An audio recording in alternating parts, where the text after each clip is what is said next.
여러분, 안녕하세요. 오늘 분석해볼 내용은요, 진짜 들으시면 헉 소리가 날 만한 아주 현실적이고 충격적인 내용입니다. 바로 상간자 소송에 숨겨진 함정들에 대한 이야기인데요.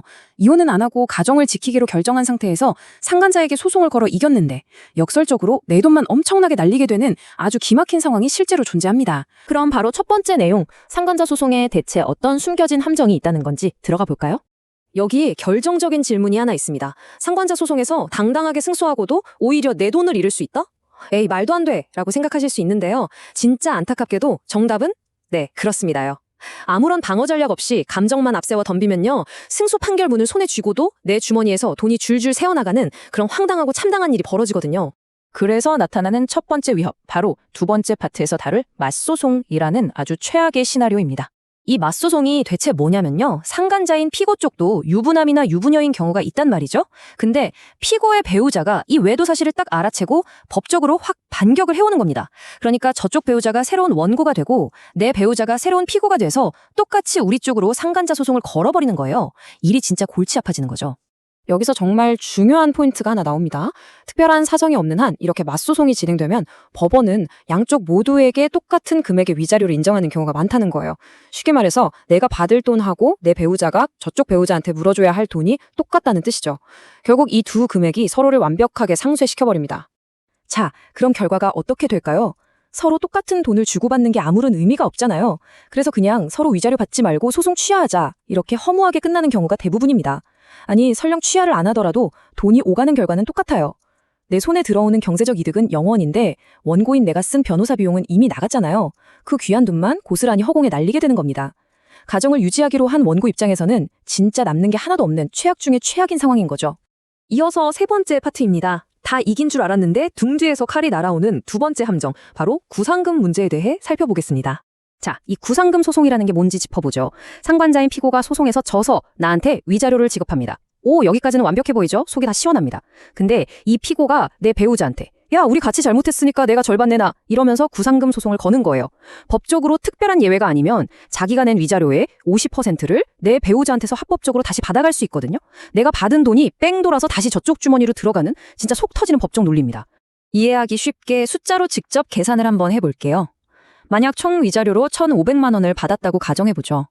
근데 피고가 구상금 소송을 걸어서 절반인 750만 원을 내 배우자한테서 쏙 빼앗아 갑니다.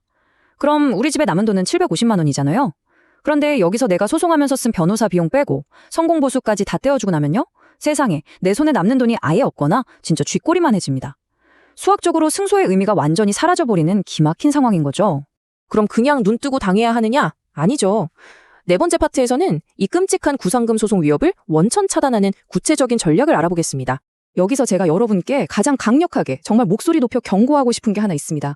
절대 진짜 어떤 일이 있어도 이 사건이 법원의 최종 판결까지 가도록 놔두시면 안 됩니다. 끝까지 판결을 받는 건 피해야 할 최악의 선택이고요. 여기서 진짜 이기는 스마트한 전략은 바로 조정이나 합의로 사건을 마무리 짓는 겁니다. 전술적으로 어떻게 움직여야 할까요? 소송 진행 중에 법원에다가 조정기일을 열어달라고 하시거나 화해 권고 결정을 내려달라고 적극적으로 요구하셔야 합니다. 그리고 이 합의 과정에서 피고가 나중에 딴소리 못하게 강력한 위약벌 조항을 딱 걸어두고 구상금 소송은 절대 하지 않겠다는 포기 조항까지 엄격하게 챙겨 넣으셔야 해요. 이게 나를 지키는 가장 완벽하고 확실한 법적 방어막입니다. 이 소스 문서가 알려주는 완벽한 법적 허점이 바로 여기에 있는데요. 구상금 소송이라는 건 법적으로 반드시 법원의 판결이 있어야만 걸 수 있는 거거든요. 다시 말해서 판결까지 안 가고 합의나 조정으로 사건을 끝냈다면 설령 실수로 합의문에 구상금 청구 안함이라는 문구를 깜빡하고 안 적었더라도 피고가 구상금 소송을 걸어서 이길 확률은 사실상 거의 없습니다. 애초에 조정으로 끝낸 것 자체가 구상금을 막아주는 아주 훌륭한 방패가 되어주는 거죠. 이어서 다섯 번째 파트, 아까 말씀드린 최악의 시나리오죠. 맞소송을 피하는 전략입니다. 이건 피고 배우자 몰래 진행해야 하는 마치 비밀 임무 같은 전술들인데요. 아주 짧고 굵은 이 문자 메시지를 하나 활용해 보는 겁니다. 상간자 소송 소장을 방금 접수했다. 법정에서 보자.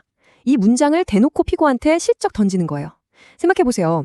피고 본인도 가정에 있는 유부남 유부녀잖아요. 자기 남편이나 아내한테 이 외도 사실이 걸릴까봐 엄청난 패닉에 빠지겠죠.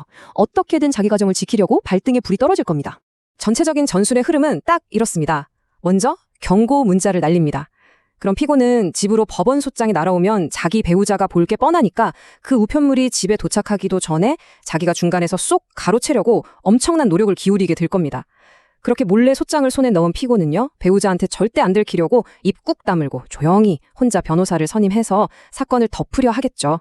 피고 스스로 자기 가정을 보호하려는 그 절박한 심리를 우리가 역으로 아주 스마트하게 이용하는 놀라운 전술입니다. 근데 상황이 맘대로 안 될 수도 있잖아요. 소스 문서에서는 아주 유용한 백업 전술들도 제안하고 있는데요. 일단 외도를 한 내 배우자한테 소송 사실을 넌지시 흘리는 겁니다.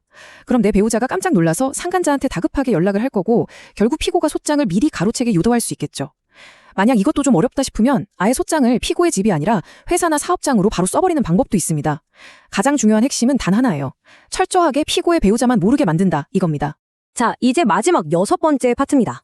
이혼하지 않고 가정을 지키기로 결정하셨다면 절대 잊지 마셔야 할 필수 주의사항들을 정리해 보겠습니다. 지금까지 말씀드린 성공적인 결과를 위한 3가지 핵심 요약입니다. 첫째, 절대로 법원의 최종 판결까지 가지 마세요. 둘째, 피고의 배우자가 이 소송 사실을 눈치채지 못하게 완벽하게 차단하셔야 합니다. 셋째, 조정 절차와 위약벌 조항을 아주 전략적으로 활용하십시오. 여러분, 상간자 소송은 그저 배신감이나 맹목적인 분노로 밀어붙이는 게 아닙니다.